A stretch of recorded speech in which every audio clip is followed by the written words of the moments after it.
तो फिल्म की शुरुआत फ्यूचर से दिखाई जाती है, जहां अब जमीन पर बड़े बड़े सिंक होल बन गए थे और इनके अंदर फटने वाले वॉल्केनो के बाद इन्हीं सिंक होल में से अजीब बड़ी बड़ी क्रिएचर्स निकलने लगी, जो इंसानों पर हमला करके उन्हें मार देती थी। थोड़े ही अरसे में दुनिया की 90% आबादी को इन क्रिएचर्स ने मार डाला, पर इंसानों को इनको मारने का कोई तरीका नहीं मिला, इसलिए इन क्रिएचर्स को रीपर का नाम दिया गया। बचे हुए कुछ इंसानों ने नोटिस किया कि ये क्रिएचर 8000 फीट की बुलंदी पर जाने से डरते हैं। ऐसा क्यों था, वजह तो ये लोग नहीं जानते थे, लेकिन इनसे बचने के लिए अब जितने भी थोड़े बहुत लोग थे वो पहाड़ियों के ऊपर जाकर बसने लगे। जरूरत के बस थोड़े सामान के साथ यहाँ जिंदगी गुजारना काफी मुश्किल हो गई थी। इन्हीं सर्वाइवर्स में था एक बच्चा हंटर भी, जो अपनी कम्युनिटी में सिर्फ एक ही बच्चा था जिसे अब अपनी जिंदगी बोर लगने लगी थी। एक दिन वो अपने ही जैसे और लोगों की मिलने की उम्मीद में पहाड़ी से नीचे चला आता है, जहाँ उन रीपर्स का खतरा था। ढूंढने पर उसे इंसान तो नहीं मिलते, लेकिन एक रीपर उसके पीछे पड़ जाता है। अपनी जान बचाने के लिए हंटर भागा जितना तेजी से वो भाग सकता था, और ठीक वक्त पर उस रीपर के हमला करने से पहले वो अपनी सेफ लाइन को क्रॉस कर गया। जान तो उसकी बच गई थी, लेकिन अब ये बात उसके डैड को भी पता चल गई थी कि वो नीचे गया था, जो सुनकर उसके डैड बहुत ज्यादा परेशान हो गए और उसके डैड ने उसे समझाया कि नीचे जाना बिल्कुल सेफ नहीं। देखो, तुम्हें भागने में भी मसला होता है। यहाँ हमें पता चला कि हंटर को सांस लेने में तकलीफ होती थी और वो हर वक्त फिल्टर्स के सहारे जीता था। हंटर ने अपने डैड को एक्सप्लेन किया, बस मैं और लोगों को ढूंढना चाहता था। जवाब में उसके डैड कहते हैं, देखो हंटर, मैं तुम्हारी मॉम को खो चुका हूँ, अब मैं तुम्हें नहीं खोना चाहता। ये कहकर वो शिकार के लिए चले गए अपने फ्रेंड केटी के साथ, जहाँ शिकार पर भी वो अपने बेटे के लिए काफी उदास और परेशान थे। तब केटी उसे समझाते हैं, देखो वो एक बच्चा है और बच्चे हमेशा नई चीजों को जानने के लिए बेताब होते हैं, तो वे उसे थोड़ी स्पेस देनी चाहिए। ये लोग जब अपना शिकार लेकर वापस आ रहे थे तो रास्ते में इन्हें दिखाई देती है प्रोफेसर नीना। वो रीपर के शेल पर नई नई बुलेट्स बनाकर एक्सपेरिमेंट कर रही थी। कोई तो उनकी बनाई हुई बुलेट उन रीपर को मार सकती थी। 3 साल हो गए थे उन्हें इस एक्सपेरिमेंट को करते हुए, लेकिन अब तक वो नाकाम थी। रात होने पर देखने को मिला कि हंटर की तबीयत बुरी तरह बिगड़ गई, तो देखकर विल भी परेशान हो गया और फौरन उसने जाकर हंटर का फिल्टर चेंज किया, जिसके बाद उसकी तबीयत थोड़ी संभल गई। उसने देखा कि ये उसके पास लास्ट फिल्टर था और अब अगर उसे हंटर की जान बचानी थी तो उसे पहाड़ी से नीचे जाकर हॉस्पिटल से और फिल्टर्स लेकर आने थे। ये बात वो जानता था कि नीचे जाना बिल्कुल सेफ नहीं, लेकिन अपनी बेटी की जान बचाने के लिए उसके पास कोई दूसरी चॉइस भी नहीं थी। यही चीज वो जाकर प्रोफेसर नीना से डिस्कस करता है कि वो नीचे जाने वाला है और उसने नीचे जाने के लिए एक सेफ रोड भी ढूंढा है। लेकिन नीना को उसकी बात पे यकीन नहीं था, क्योंकि उसे लगता था कि नीचे कोई सेफ जोन नहीं, इसलिए वो उसकी मदद करने को इनकार कर देती है और विल अकेले ही जाने का फैसला करता है। कुछ वेपन्स लिए वो नीचे जाने के लिए तैयार ही था कि केटी भी उसके साथ आ गई, जो उसकी दोस्त थी। विल इसे साथ ले जाना तो नहीं चाहता था, लेकिन केटी उसे बताती है, मेरा तो वैसे भी इस दुनिया में कोई नहीं, अच्छा है ना मैं हंटर की जान ही बचा लूं। वेपन्स लिए वो लोग सफर पे निकल ही रहे थे कि प्रोफेसर नीना उन्हें जाते देख रही थी। आखिर उनसे भी रहा नहीं किया और उन्होंने भी विल का ग्रुप ज्वाइन कर लिया, क्योंकि वो जानती थी जो वो ऊपर रहकर नहीं कर पा रही वो नीचे अपनी लैब में जाकर कर पाएंगी। वो एक ऐसी बुलेट जरूर तैयार कर लेगी जिनसे उन रीपर्स को मारा जा सके। ये लोग नीचे शहर तक जाने के लिए एक खास रूट का इस्तेमाल कर रहे थे, जहाँ पर रीपर्स के होने के कम से कम चांसेस थे। प्रोफेसर नीना यहाँ इन्हें अपनी मॉडिफाई की हुई कंपास दिखाती हैं, जो दूर से ही रीपर्स को डिटेक्ट कर सकती थी, क्योंकि रीपर्स के अंदर से इलेक्ट्रोमैग्नेटिक वेव्स निकल रही थी। काफी चलने के बाद आखिर ये लोग एक ऐसी जगह पर पहुंचते हैं जहां इन्हें खतरा था रीपर्स के होने का, लेकिन प्रोफेसर नीना की कंपास यहाँ पर दूर दूर किसी भी रीपर के ना होने की खबर देती है और ये लोग अपना सफर कंटिन्यू कर देते हैं। यहाँ पर बहुत सारे मिलिट्री ट्रक्स भी खड़े हुए थे, जो जरूर उन रीपर्स को ही मारने आए होंगे, लेकिन इस लड़ाई में खुद मारे गए। इन ट्रक्स में से विल और केटी अपने सर्वाइवल की चीजें ले लेते हैं। यहाँ पर इन्हें बहुत सारे ग्रेनेड्स भी मिले थे, जिन्हें चलाना केटी जानती थी। उन्हें लग रहा था कि अब इन्हीं ग्रेनेड्स के जरिए आगे का सफर आसान होने वाला है। प्रोफेसर नीना को यहीं पर रीपर का खोल भी मिलता है, यानी बॉडी का एक पार्ट, जिसे वो उठा लेती है और यहाँ से और सैंपल कलेक्ट करने लग जाती है, ताकि वो इन रीपर्स के बारे में पता चला सके और इनको खत्म करने का कोई रास्ता ढूंढ सके। यही बातों ही बातों में केटी प्रोफेसर नीना को बुरा भला कहने लग जाती है, क्योंकि उसे लगता था कि प्रोफेसर नीना की वजह से उसकी दोस्त और विल की वाइफ की डेथ हुई थी। इनकी लड़ाई इतनी बढ़ गई कि हाथापाई में बदल गई। अभी ये लोग इसी सब में थे कि अचानक उन्हें दूर से किसी रीपर के होने की आवाज सुनाई दी। आगे बढ़कर इन्होंने देखा ये कोई रीपर नहीं था, बल्कि यहाँ पर बहुत सारे घोड़े थे, और ये देखकर वो लोग हैरान हो गए कि रीपर्स जानवरों को नहीं मारते थे, वो तो सिर्फ इंसानों को आ रहे थे। ये लोग अब आगे चेयर लिफ्ट तक जाते हैं जहाँ से इन्हें अपना अगला सफर कंप्लीट करना था। यहाँ आने पर प्रोफेसर नीना को अपनी कंपास से यहीं करीब एक रीपर के होने का एहसास होता है। ये लोग जब इर्द गिर्द देखते हैं तो इन्हें एक तरफ के दरख्त हिलते दिखाई देते हैं। यदि मॉन्स्टर वही था, अगर इन्हें अपनी जान बचानी थी तो फौरन यहाँ से भागना था। फिल और प्रोफेसर नीना बैठ जाते हैं चेयर लिफ्ट के अंदर, जबकि केटी इसकी पावर सप्लाई चलाने की ट्राई करती है। अब जैसे जैसे वो रीपर केटी के करीब आ रहा था, केटी घबरा रही थी। इसी घबराहट में वो रीपर के पास एक ग्रेनेड फेंक देती है, जिसकी वजह से वहाँ बहुत बड़ा धमाका तो हुआ, लेकिन रीपर को इस धमाके से कोई असर नहीं हुआ। ये लोग जल्दी से अपनी चेयर लिफ्ट ऑन करके उसे चला लेते हैं और दूसरी तरफ हमें दिखाया जाता है कि केटी टॉवर पे चढ़कर अब चेयर लिफ्ट के ऊपर चढ़ने की कोशिश में थी। वो टॉवर से जैसे ही चेयर लिफ्ट की तरफ जंप करती है तो बदकिस्मती से वो चेयर के ऊपर जंप नहीं कर पाई। वो गिरने ही वाली थी, लेकिन तभी उसे विल ने हाथ पकड़कर बचा लिया। लेकिन इस सब के बावजूद भी मुश्किलें हल नहीं हुई, क्योंकि रीपर अब बिल्कुल उनके पीछे आ चुका था और उनकी चेयर की केबल्स को बुरी तरह हिला रहा था,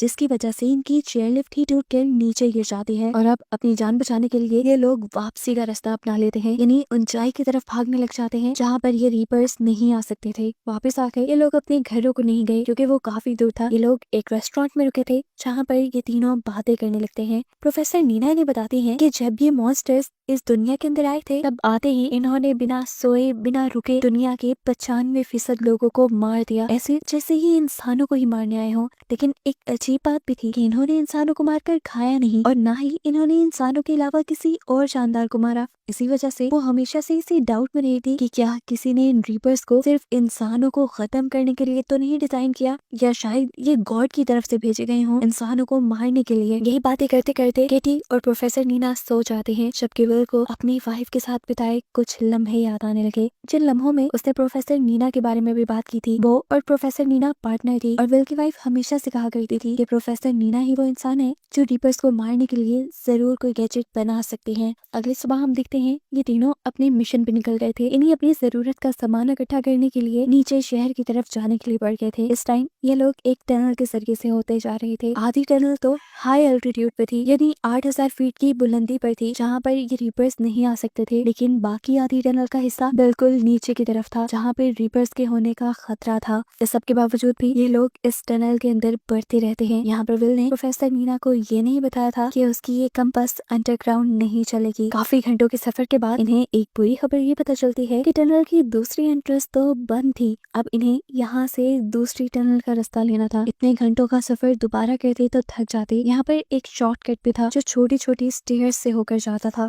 ये लोग उसे इस्तेमाल करने का डिसाइड करते हैं, लेकिन क्योंकि काफी अरसे से ये भी बंद थी तो यहाँ पर बहुत सी चिमगादड़ें थी, बैट्स थी जो इनके ऊपर हमला करती हैं, लेकिन ये लोग बच जाते हैं। फाइनली अब ये लोग एक दूसरी टनल में तो पहुंच जाते हैं, लेकिन यहाँ पर आना इनके लिए बिल्कुल भी अच्छा साबित नहीं हुआ, क्योंकि यहाँ पर पहले से ही एक रीपर मौजूद था जो जैसे बस इनका इंतजार ही कर रहा था। ये लोग जल्दी से अपने हेड्स पे लगी हुई लाइट को कवर कर चुके थे ताकि रीपर इन्हें सेंस ना कर पाए, लेकिन फिर भी रीपर ने इन्हें सेंस कर लिया था, जिससे बचने के लिए ये लोग अब टनल की दूसरी तरफ से भागने लग जाते हैं। और भागते हुए आगे आके थोड़ी ही दूरी पर केटी ने एक ग्रेनेड भी ब्लास्ट कर दिया था, जिससे वो जानती थी कि रीपर तो नहीं मरेगा, लेकिन हाँ उसकी स्पीड थोड़ी कम हो जाएगी उन तक पहुंचने की। और ऐसा करने में वो कुछ % कामयाब हो भी गई थी, लेकिन अब भी रीपर उनके पीछे पीछे था। इसमें इतपा पीछे मुड़कर विल भी उनके ऊपर गोलियां चलाकर उन्हें रोकने की कोशिश करता है, लेकिन कोई भी गोली रीपर के ऊपर असर नहीं कर रही थी। किस्मत इनकी अच्छी थी कि इन्हें इसी टनल के अंदर एक छोटा सा और गार मिल गया, जिसके अंदर ये तीनों चले जाते हैं। इसी गार के अंदर रीपर भी अपनी जलती हुई टेल को इनके मुंह के बिल्कुल करीब कर लेता है, जिससे इनके सांस खुश्क हो गए थे। लेकिन विल ने यहाँ पर भी सेहानत दिखाई और माचिस जलाकर दूसरी तरफ फेंक दी, जिससे रीपर रोशनी को दूसरी तरफ देखकर डिस्ट्रैक्ट हो गया।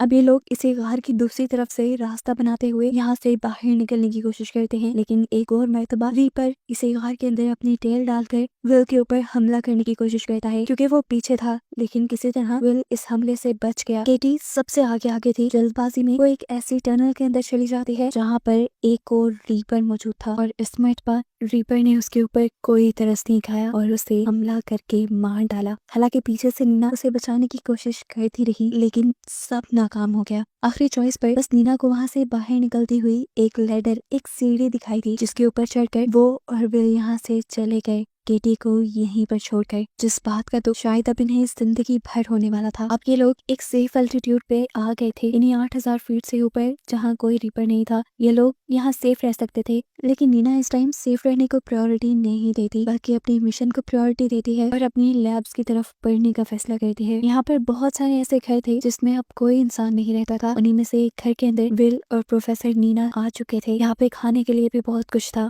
नीना दोनों के लिए खाना बना दिया है और यहाँ बैठकर विल को हंटर की याद आ जाती है। उसे ये खाना बहुत पसंद था, लेकिन उनके शहर में ये सादा सा खाना भी नायाब हो गया था। फिर अब नीना विल को एक्सप्लेन करती है कि कैसे वो डिफरेंट केमिकल्स के मिक्सचर से एक ऐसी बुलेट तैयार कर सकती है जो उन रीपर्स को मार सकता है। नीना को लग रहा था कि इनके अंदर कोई मैग्नेटिक पावर जरूर है, पर एक खास केमिकल कॉम्बिनेशन की मदद से ये लोग उनके अंदर के ही इलेक्ट्रोमैग्नेटिक चार्ज को किसी बॉम्ब की तरह डिस्ट्रॉय कर सकते थे, जिससे उन रीपर्स के मर जाने का 90% तक चांस है। विल को उसकी बातों पे बिल्कुल यकीन नहीं था, और अब विल को तो इस बात पे भी यकीन नहीं आ रहा था कि नीना की फ्रेंड यानी विल की वाइफ वो नीना की इस थ्योरी पे बिलीव करती थी। खैर अगले दिन ये लोग लैब की तरफ बढ़ जाते हैं। पहला स्टॉप यहाँ पर विल ने एक हॉस्पिटल के पास किया था, जहाँ से उसे हंटर की मेडिसिन और फिल्टर्स लेने थे। गन लिए वो आगे बढ़े थे, क्योंकि जानते थे कहीं ना कहीं से इनका सामना रीपर से हो सकता है। लेकिन अभी तक प्रोफेसर नीना की कंपस ने इन्हें किसी भी मॉन्स्टर के यहाँ होने का इशारा नहीं दिया था। फाइनली विल को भी हंटर की मेडिसिन मिल जाती है, जिसका वो स्टॉक अपने बैग में रख लेता है, जितना वो रख सकता था। इसके बाद ये लोग तेजी से यहाँ से भागने वाले थे, लेकिन तभी उन्हें एहसास हुआ कि इस हॉस्पिटल के अंदर कोई रीपर छुपा हुआ है, जिसे नीना के कंपास ने डिटेक्ट इसलिए नहीं किया था क्योंकि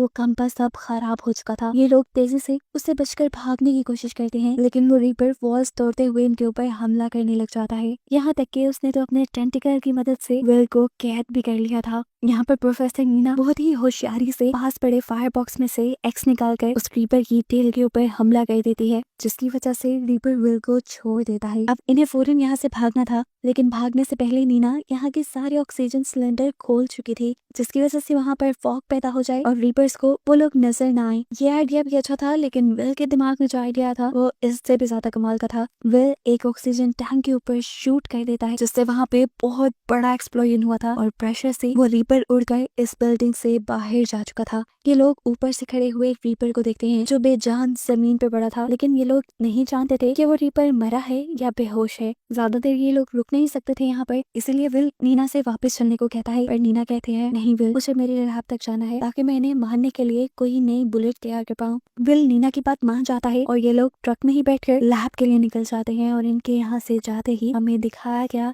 कि वो रीपर दोबारा होश में आ चुका था। इधर लैब में आते ही नीना अपना काम शुरू कर चुकी थी, जबकि विल इस लैब को विजिट कर रहा था, जहाँ पर उसे प्रोफेसर नीना की फैमिली पिक्चर भी दिखाई दी। ये देखकर वो शॉक रह गया कि नीना की एक फैमिली भी थी, क्योंकि उसने कभी अपनी फैमिली के बारे में कुछ डिस्कस नहीं किया था। ये सवाल करते ही नीना की भी आंखों से आंसू निकलने लगे और उसने बताया कि जिस दिन पहली मर्तबा रीपर्स ने दुनिया पर हमला किया था, उस दिन मैं लैब में ही थी। मेरी फैमिली मुझे बुलाती रह गई, लेकिन मैंने लैब में रहने का फैसला किया और मेरी ही वजह से मेरी फैमिली मर गई और आज मैं जिंदा हूँ। ये सुनकर फिल भी काफी इमोशनल हो जाता है। नीना दोबारा बात कंटिन्यू करती है और कहती है बस वो दिन था और आज का दिन मैंने इन रीपर्स से बदला लेने की ठान ली थी, और देख लेना मैं उनसे अपनी फैमिली का बदला जरूर लूंगी। ये बात करने के बाद नीना पीछे मुड़कर एक बुलेट शूट करती है रीपर के स्केल पर, लेकिन इस स्केल को अभी भी कुछ नहीं होता, जिसका मतलब था कि अभी उसकी बुलेट कंप्लीट नहीं हुई। ये देखकर वो विल से कहती है तुम जाओ अपने बेटे के पास वापस चले जाओ, मैं यहाँ पर तब तक रुकूंगी जब तक मुझे कोई सोल्यूशन ना मिल जाए, जब तक मैं कोई नई बुलेट ना बना लूं। विल भी नीना की बात मानते हुए यहाँ से चलना चाहता है, क्योंकि हंटर को उसके पास मौजूद मेडिसिन की ज्यादा जरूरत थी, जबकि नीना बुलेट्स बनाने में इतनी ज्यादा बिजी हो जाती है कि उसे एहसास ही नहीं होता कब उसके लैब में एक रीपर आ जाता है। रीपर की आवाज सुनते ही उसने आंखें बंद कर ली, और आंखें बंद करते ही उसे ख्याल आया कि उसने कुछ केमिकल कंपोजिशन तो ट्राई ही नहीं किए जो सच में काम कर सकते थे। ये ख्याल आते ही वो जल्दी से केमिकल्स मिक्स करते हुए एक नई बुलेट बनाने लगी, जबकि यहाँ रोड पे हमें दिखाया गया कि विल बहुत ही तेजी से ऊपर अपने टाउन की तरफ जाने की कोशिश में था, लेकिन तभी उसकी कार का एक पत्थर से टकराकर एक्सीडेंट हो गया और इस एक्सीडेंट की वजह से वो बेहोश हो गया। कुछ देर बाद जब उसे होश आया तो उसके करीब से भी एक रीपर की एक मॉन्स्टर की आवाज आ रही थी। उसे अपनी जान बचाने के लिए जल्द से जल्द यहाँ से निकलना था। कार वो उसकी दी कर नहीं सकता था, इसीलिए वो कार के फ्रंट मिरर को तोड़ते हुए कार से बाहर निकल आता है और रीपर से बचकर ऊपर की तरफ भागने की कोशिश में लग जाता है। लेकिन इस मर्तबा शायद उसकी ये कोशिश नाकाम हो जाती, क्योंकि रीपर बिल्कुल उसके करीब था। इससे पहले कि रीपर उसके ऊपर हमला करता, विल को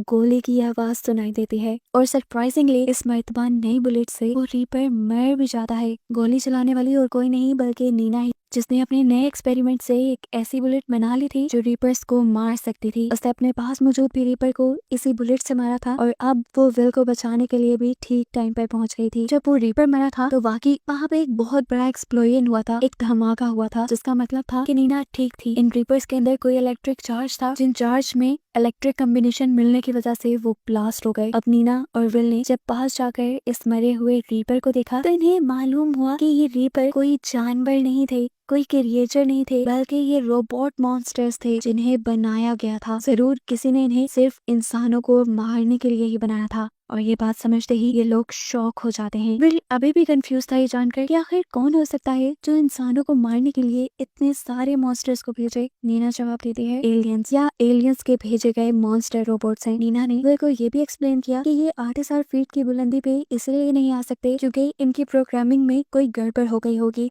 जिसकी वजह से हाई अल्टीट्यूड पे ये लोग फंक्शन नहीं कर पाते होंगे। फाइनली नीना अपनी बनाई हुई बुलेट से अपने रास्ते में आने वाले सारे रीपर्स को मारते हुए पहुंच जाती है अपने कैंप तक, जहां आज वो बहुत ज्यादा खुश थी क्योंकि उसने अपने दुश्मनों को मारने के लिए एक रास्ता खोज लिया था। वो यहाँ अपना एक पायरेट फ्लैग रेस करती है, जिससे सभी लोगों को पता चल जाता है कि उन लोगों ने रीपर्स को मारने का कोई तरीका निकाल लिया है। सभी सर्वाइवर्स रीपर्स के साथ उनकी इस जंग के लिए तैयारी में लग जाते हैं और नीना के बताए फॉर्मूला से बहुत सारी बुलेट्स बनाते हैं, जिसमें से एक बुलेट पर इन्होंने केटी का नाम लिखा था, क्योंकि नीना को लैब तक ले जाने की करेज कहीं ना कहीं उसे केटी नहीं दी थी, इसीलिए इसका क्रेडिट केटी को तो जाता ही था। बहुत सारी बुलेट्स बनाने के बाद ये सर्वाइवर्स अब रीपर्स के साथ अपनी जंग में लग जाते हैं और जितना हो सकता था ये लोग रीपर्स को मारते हुए अपनी जगह को वापस लेना शुरू कर देते हैं। जबकि यहाँ दिखाया जाता है कि नीना अभी तक उस रीपर की बॉडी को स्टडी कर रही थी, जहाँ पर आज उससे मिलने के लिए विल भी आया। ये लोग टेलीस्कोप लगाए आसमान की तरफ देख रहे थे,